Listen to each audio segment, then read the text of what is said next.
반갑습니다. 강민석입니다.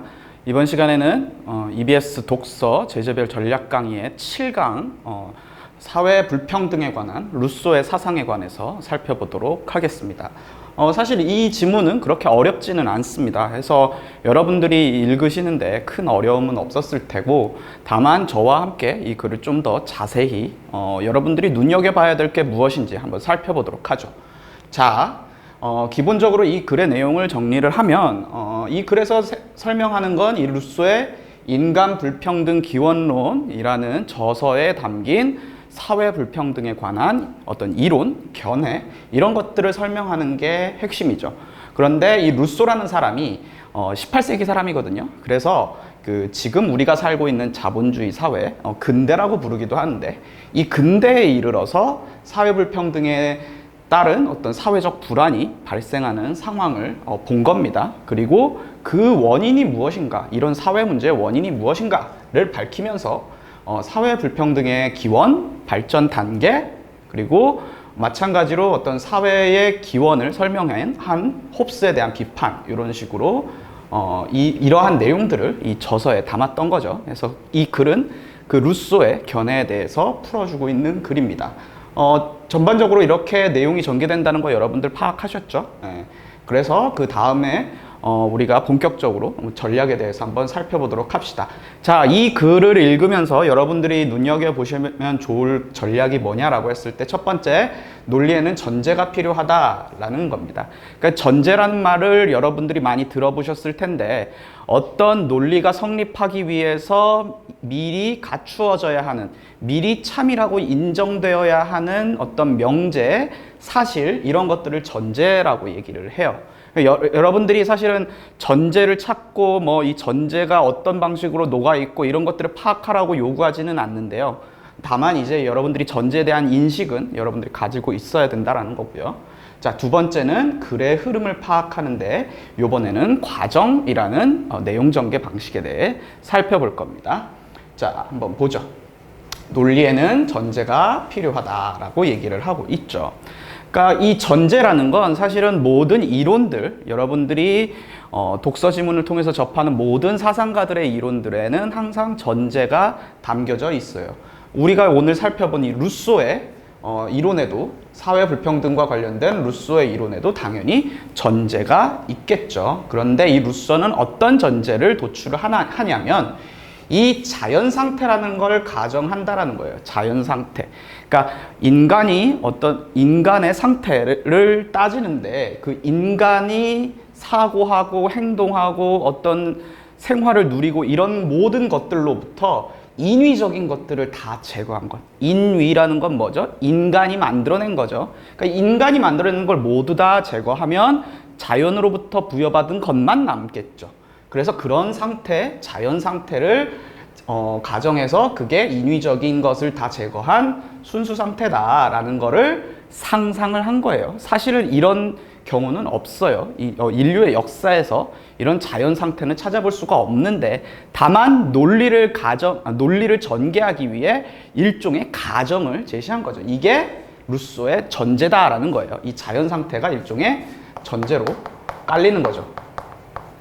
그래서 이 전제에 따라서 이 전제의 내용을 좀 더 밝혀주는데, 루소는 인간에게 인간이 안락함을 위해서 움직이고 어떤 자기애와 연민이라는 본능적 감정에 따라서 움직인다고 보았죠.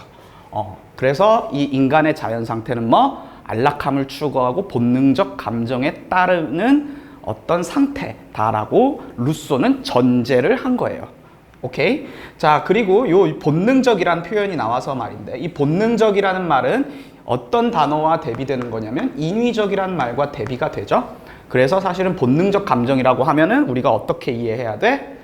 인위적인 걸 모두 제거한 순수 상태에서의 감정, 자연으로부터 부여받은 어떤 그런 감정, 이런 식으로 이해를 해야 되겠죠. 이거는 어휘 간의 의미 관계를 통해서 파악을 할 수가 있겠죠. 자, 그 다음에 이제 루소가 불평등이 발생한 이유에 대해서 밝히는 내용이 산문단에 제시가 되는데, 그렇다면 어떻게 해서 불평등이 생겨났는가라고 하면서 이제 루소는 환경의 변화와 관련된 문제와 그에 따른 어떤 정념의 문제에 대해서 제시를 하는 거예요. 그래서 루소는 자연 상태가 계속 전개된다고 할 때 인간이 어떤 생존을 위한 어떤 활동들을 하고 번식 활동들을 한다고 하면 인구가 증가할 것이고 그에 따라서 어떤 자연으로부터 풍족한 양식을 얻지 못하는 상황이 될 것이다. 그러면 홀로 자기 삶을 영위하면서 생존을 이어가던 인간이 혼자서는 이제 더 이상 생존하기 어려운 상황이 되니 공동생활이라는 걸 하게 될 것이다 라는 거를 이제 기존의 자연 상태에서 이제 역사적 상태로 역사에 대한 설명으로 넘어가면서 이 공동생활이라는 부분을 이제 추가를 하게 되는 거죠. 이게 환경의 변화겠죠. 이런 환경의 변화에 따라서 공동생활을 하게 되는 환경으로 변화함에 따라서 인간이 뭐 크다, 작다, 강하다, 약하다 같은 관계. 자, 이거를 어떤 식으로 우리가 정리해 볼 수 있을까? 우열이라고 정리해 볼 수도 있고 어떤 일종의 위계가 형성된다라는 걸로 얘기할 수도 있겠죠. 우열이나 위계에 대한 지각이 생겨나고 그 우열이나 위계에 따라서 비교를 하기 시작을 하더라라는 겁니다. 자, 여기까지가 이제 쭉 환경의 변화에 따라서 발생한 일들이죠. 그리고 나서 이 비교를 통해서 뭐가 정념이란 게 도출되더라. 정념. 이 정념이란 건 뭐? 어떤 강하고 우월한 존재처럼 보이고 싶어 하는 정념인 거죠. 일종의 권력욕 같은 거죠. 뭐와 권력욕과 비슷한 그런 것들이 생긴다라고 이야기를 하고 있는 거죠. 그리고 이게 불평등의 단서, 불평등이 시작하는 지점이 된다라고 설명을 하고 있는 거죠. 자, 그래서 이 자연 상태라는 전제를 먼저 설정을 하고 이 자연 상태가 어그러지는 환경의 변화에 의해서 자연 상태가 유지될 수 없는 그런 상황에서 이제 사회 불평등이 도출되는 과정까지를 쭉쭉쭉쭉 논리적으로 전개를 하고 있는 거죠. 어떤 방식으로 공동생활을 하게 되고 이에 따라서 우열과 위계에 대한 지각이 생기고 이에 따라서 사람들이 비교하기 시작하면 어떤 권력욕과 같이 타인보다 우월하고 강하고 싶은 어떤 정념이 발생하고 이게 불평등으로 이어지고 대단히 논리적으로 쭉 연결되는 그런 부분이 있죠. 그래서 이런 식으로 논리를 전개하기 위해서 전제를 세웠던 건데 자, 문제는 이런 루소의 전제와 관련해서 우리가 사회 시간에 많이 배우는 게 루소와 함께 누구를 배우죠? 사회계약론자 하면서 이제 홉스와 로크 같은 사람들도 배우죠. 그러면서 이제 우리가 루소 같은 경우에 성선설을 주장을 하고 뭐 홉스 같은 경우에 성악설을 주장을 하고 로크 같은 경우에는 성무선악설, 그러니까 타블레 라사라고 해서 빈 서판과 같이 인간의 선악은 정해져 있지 않다 이런 식의 주장을 한다라고 얘기를 했는데 그것과 그 내용을 떠올리면서 이제 홉스에 대한 내용도 한번 살펴보면 될 것 같아요. 어쨌든 이 사문단에서는 루소가 홉스의 의견을 비판한다라고 는 어떤 내용이 제기가 되는데 홉스도 마찬가지 자연 상태를 가정했다. 즉 홉스도 홉스의 논리에도 자연 상태라는 게 일종의 전제인 거죠. 근데 홉스의 전제는 뭡니까? 인간이 악한 본성을 가지고 있더라라는 거죠. 인간이 악한 본성을 가지고 있고 이미 허영심이나 시기심과 같은 정념을 가지고 있더라라고 얘기를 하는 거죠. 자, 그래서 어떤 상태를 야기한다? 만인에 대한 투쟁 상태. 자, 이거 루소의 의견과 한번 비교를 해보면 루소는 인간이 뭘 가지고 있다고? 본원적 감정, 본능적 감정을 가지고 있는데 그 핵심은 자기애와 연민, 어떤 지각 있는 존재가, 의식 있는 존재가 고통받는 것을 혐오하는, 싫어하는 그런 걸 연민이라고 하는데 이 자기애와 연민에 따라서 어떤 홀로 삶을 영위해가는 그런 상태를 유지할 것이다라고 봤던 반면에 홉스는 정념을 이미 가지고 있고 악한 본성이 있기 때문에 만인에 대한 만인의 투쟁 상태를 야기할 것이다라고 이야기를 하는 거죠. 그런 고로 홉스는 국가라는 제3자의 지배를 통해서 이런 사회적 혼란이라는 것들, 무질서한 투쟁 상태들을 해소해야 한다라고 이야기를 한 거죠. 그런데 루소 같은 경우는 어떻게 자연 상태에서 정념을 전제하지 않는다라고 얘기를 하죠. 루소에게 정념은 언제 등장을 하는 겁니까? 공동생활을 시작한 후에 정념이 등장을 하죠. 근데 홉스는 정념을 미리 자연 상태에 등장을 시키죠. 그렇다는 점에서 루소와 홉스의 의견이 갈라지는 지점은 뭐냐? 전제에서부터, 이 자연 상태라는 전제에서부터 둘은 서로 다른 전제를 설정했기 때문에 서로 다른 결론을 도출하게 되는 거고, 루소가 홉스를 비판하는 방식은 그런 전제가 잘못되었다라는 식의 비판인 거예요. 우리가 수능 독서 지문을 읽는데 어떤 입장에서 다른 입장을 비판할 때 그 입장이 전제로 하고 있는 논리 혹은 견해, 이런 것들을 비판하는 방식으로 이론 간의 어떤 비판이 이루어지기도 하는데, 이 경우가 그런 경우인 거죠. 그래서 루소는 홉스의 자연 상태라는 전제를 비판을 하는 거지. 그래서 정념은 원래 인위적으로 문명 이후에 등장하는 건데 자연 상태에 적용을 시켰고, 그리고 어떤 연민의 감정이라는 게 인간에게 있기 때문에 악을 행하지 않는다라는 사실을 간과했다라고 이야기를 하는 거죠.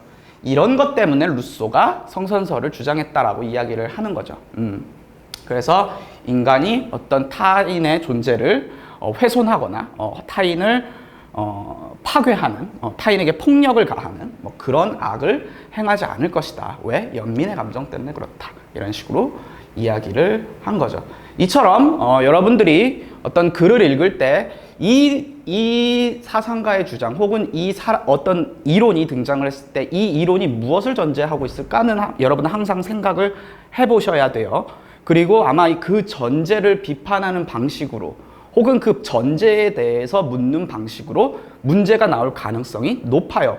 물론 전제라고 표현하지는 않아요. 근데 그 어떤 결과를 도출하기 위해서 어떤 논리적 과정이 선행되어야 하는지는 여러분들이 판단을 하셔야 한다는 거지. 그렇죠? 그래서 홉스가 국가의 지배를 정당화하고 루소가 어떤 사회 불평등이란 문제를 도출하는 그 과정 전에는 자연 상태에 대한 규정이 전제가 되어 있었어야 됐다라는 거죠. 그래서 이게 일반적인 글의 논리를 전개하는 방식이기 때문에 설명을 드렸습니다. 자, 두 번째 전략 한번 살펴보도록 하겠습니다. 두 번째 전략은 과정의 내용 전개 방식이다라는 거죠. 자, 과정이라는 내용 전개 방식은 어떤 걸 표시하는 거냐면요, 시간의 선후를 나타내는 그런 내용 전개 방식이에요. 그러니까 이 글에서는 루소가 어떤 불평등이 어떻게 역사적으로 진행되는가, 즉 사회 불평등이라는 게 이 설명 대상이니까 이 사회 불평등이 시간의 흐름에 따라서 어떻게 바뀌어 가는가를 나타내면 과정의 내용 전개 방식이라고 할 수가 있는 거죠. 물론 이게 어떤 통시라는 내용 전개 방식, 우리가 예전에 본 적 있죠. 통시라는 내용 전개 방식과 유사해요. 둘 다 시간의 흐름에 따른 대상의 변화를 나타내는 거니까 통시와 비슷한데, 이제 통시 같은 경우에는 좀 더 큰 어떤 시대적 변화 이런 거라면, 과정이라는 거는 어떤 시간의 길이와는 상관없이 우리가 뭐 예를 들면은 어떤 물품을 조립한다던가 이런 조립 순서 이런 걸 나타낼 때도 다 과정이라고 부르거든요. 그러니까 시간의 선후가 있는 거니까요. 먼저 이렇게 조립했다가 그 다음 이렇게 조립하고 이런 식의 시간의 선후가 있으면 다 과정이다 라고 이해를 하시면 되고요. 자, 그럼 루소가 어떻게 불평등의 역사적 전개 과정을 설명하고 있는가를 한번 보면, 자, 먼저 1단계를 얘기하면서 1단계의 특징은 뭐냐면 소유권이 발생한다라는 겁니다. 소유권이 발생한다라는 건데, 이 소유에 따라서 이제 인간이 자연의 한계, 자연에서 얻을 수 있는 자원이 한정된 그런 문제들을 이제 극복하기는 했지만, 이 소유권이 발생함에 따라서 어떤 소유의 정도라는 것이 우월함이라는 걸 결정하는 척도가 되었다라고 이야기를 하는 거죠. 우월함이. 그래서 이제 인간들은 그 어떤 우월함을 추구하는 그 권력 의지에 따라서 필요 이상을 욕망하게 되는 그런 문제가 발생을 하는데, 그 결과 빈부격차가 발생한다. 이 빈부격차가 곧 뭐예요? 사회적 불평등이죠. 그쵸? 근데 빈부격차는 사회적 불평등 중에서도 무슨 불평등?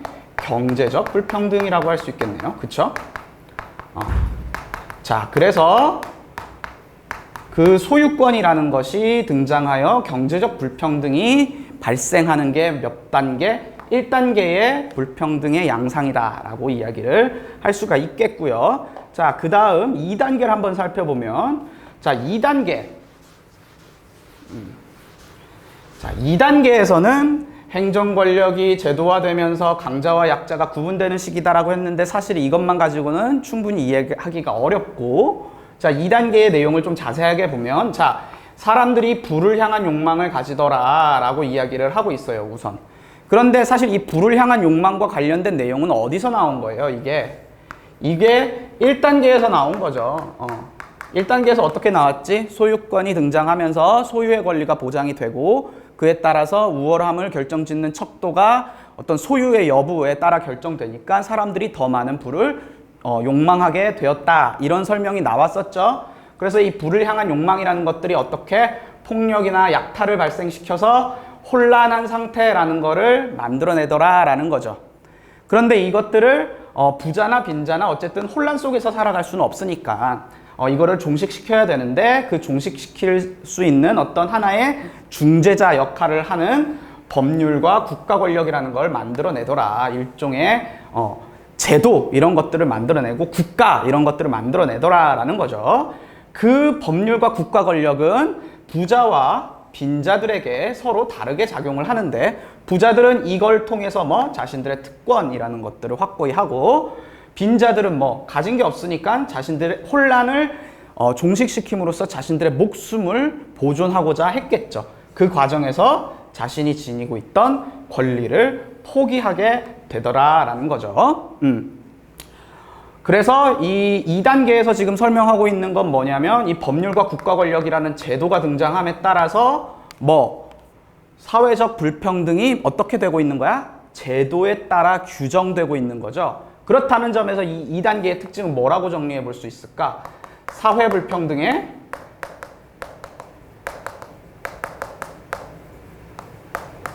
제도화 이런 식으로 정리할 수 있겠죠.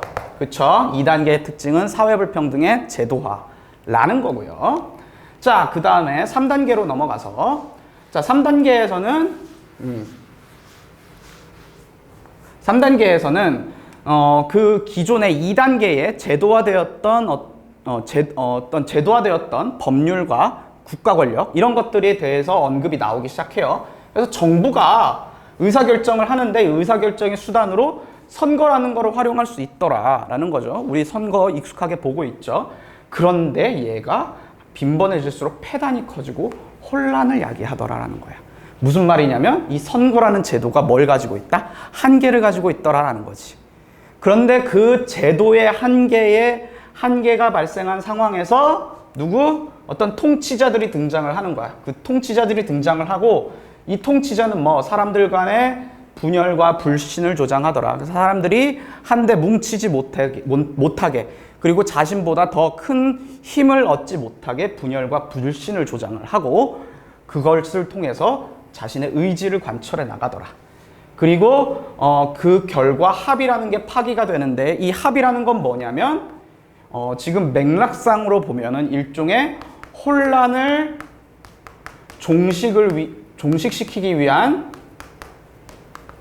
어떤 제도라고 볼 수가 있겠죠. 이 합의는. 이건 어디서 언급됐던 거야? 2단계에서 언급됐던 거란 말이죠. 그래서 여기 나오는 정부, 선거 이런 것들이 다 일종의 합의이자 제도란 말이지. 근데 그런 것들이 파기돼. 그럼 파기된 그 빈자리는 누가 채워? 어떤 전제 권력을 행사하는 통치자의 의지만 남는다는 거죠.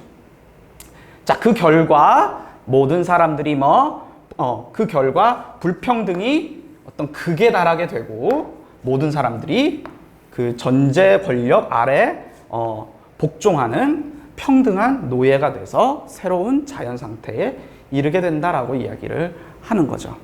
그러면은 이 3단계의 특징은 뭐라고 볼 수가 있을까요? 어떤 사회 불평등의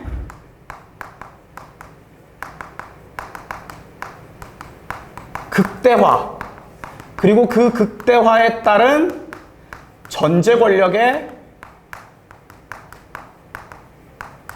등장 이런 걸로 정리를 할 수가 있겠죠. 자, 선생님이 1단계, 2단계, 3단계를 이런 식으로 정리한 까닭은 뭐냐면요. 우리가 과정의 내용 전개 방식이 나오는 그런 문제에서는 주로 뭘 물어보냐면 각 단계의 특징을 물어봐요. 각 단계의 특징. 자, 예를 들면 1단계에서는 어떤 사회적 혼란을 막기 위해서 국가 권력의 필요성이 대두되었다 라고 선지가 구성되어 있다고 쳐보자. 1단계에. 그러면 이건 틀린 선지일까요? 맞은 선지일까요? 틀린 선지죠. 왜? 1단계에는 소유권에 의해서 경제적 불평등이 발생하고 있으니까. 이런 식으로 나오다 보니까 사실은 1, 2, 3단계의 내용을 정확하게 알고 있기는 해야 돼요. 여러분들이. 그러니까 여러분들이 이제 요 내용들을 좀 정확하게 정리를 해놓고 이제 문제를 풀어야 된다라는 거죠. 그래서 이 과정의 내용 전개 방식이 나올 때는 항상 제가 말씀드리는 정보량이 많아지다 보니 좀 이해하기가 어려운데 이게 어떤 특정한 기준에 따라서 이게 제시가 되는 게 아니고 무엇에 따라서 시간의 선후에 따라서 단계들이 그 과정을 이루는 단계들이 구성이 되기 때문에 여러분들이 구분하기가 힘들어요. 그래서 사실은 이 과정이 쓰일 때는 과정의 내용 전개 방식이 쓰일 때는 글을 좀 섬세하게 읽을 필요가 있어요. 기준이 있으면 우리가 나누어 놓고 나중에 읽어도 되는데 이 과정의 내용 전개 방법은 기준이 없어. 기준이. 이해되시죠? 예, 이런 것들을 좀 눈여겨보셔야 된다라는 거예요. 자, 이번엔 한번 예시 문제를 풀어보면서 마무리를 해보도록 하죠. 자, 기역과 니은에 대한 설명으로 적절하지 않은 것은 이라고 되어 있는데 이 기역은 그냥 자연상태라고 되어 있지만 이 자연상태는 누구가 존재한 자연상태냐면 루소가 존재한 자연상태고 니은 같은 경우도 마찬가지로 자연상태지만 이 자연상태는 누가? 홉스가 존재한 자연상태였죠. 그래서 루소가 존재한 자연상태와 홉스가 존재한 자연상태에 대한 설명으로 적절하지 않은 것은 이 문제는 달리 얘기하면 제가 말씀드렸던 용어들로 정리를 해보면 전제 간의 비교를 해봐라.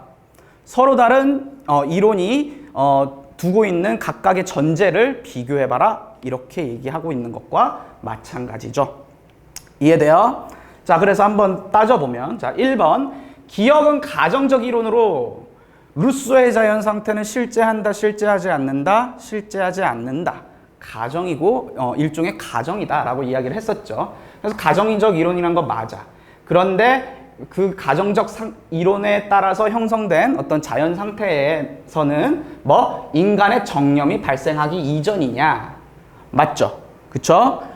자연 상태가 더 이상 유지되지 못하는 상황에서 어떤 인간의 정념이라는 게 발생한다라고 얘기했죠. 그래서 이 정념이란 단어도 루소의 자연 상태란 전제를 유지하는데 아주 중요한 키워드가 되고 있죠.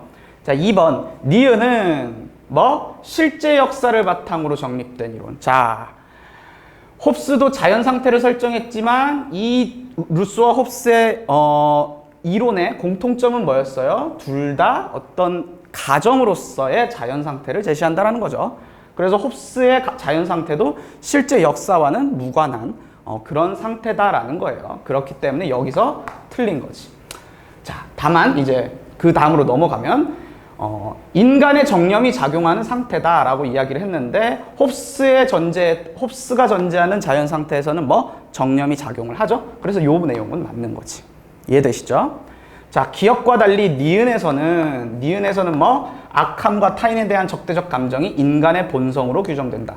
자, 악함과 타인에 대한 적대적 감정, 이게 뭘 만들어내는 거야? 만인에 대한 투쟁을 만들어내는 거였었잖아요. 그래서 이제 홉스의 자연 상태에서는 이게 일종의 본성, 아까 제가 말씀드렸던 성악설, 이런 것들로 규정이 될 수가 있겠죠.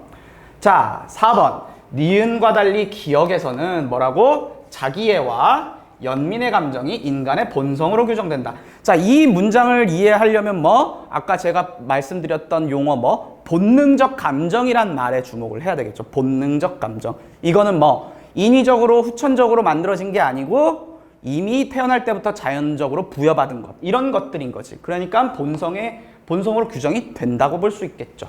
자, 5번 기역.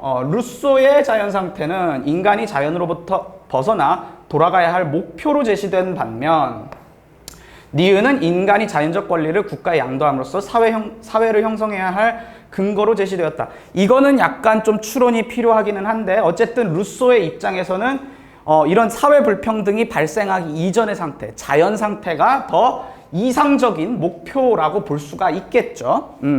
왜 자연 상태가 유지되지 못함에 따라서 계속해서 사회 불평등이 심화하고 결국엔 전제 권력의 어떤 지배 하에 놓이게 되니까 그런 것들을 극복해야 한다라고 주장을 했던 게 루소였던 거고, 자 반면에 홉스는 자연적 권리, 이걸 자연권이라고 언급을 하고 있어요. 본문에서는 이거를 국가에 양도해야만 뭐가 해결돼? 사회적 혼란이 해결되고 안정적인 사회를 형성할 수가 있다라고 이야기를 하는 거죠. 그렇다는 점에서 이 5번도 적절하다고 볼 수가 있겠죠. 자, 여기까지 해서 사회 불평등에 관한 루소의 사상과 관련된 글을 살펴보았습니다. 이상 수업을 마치겠습니다.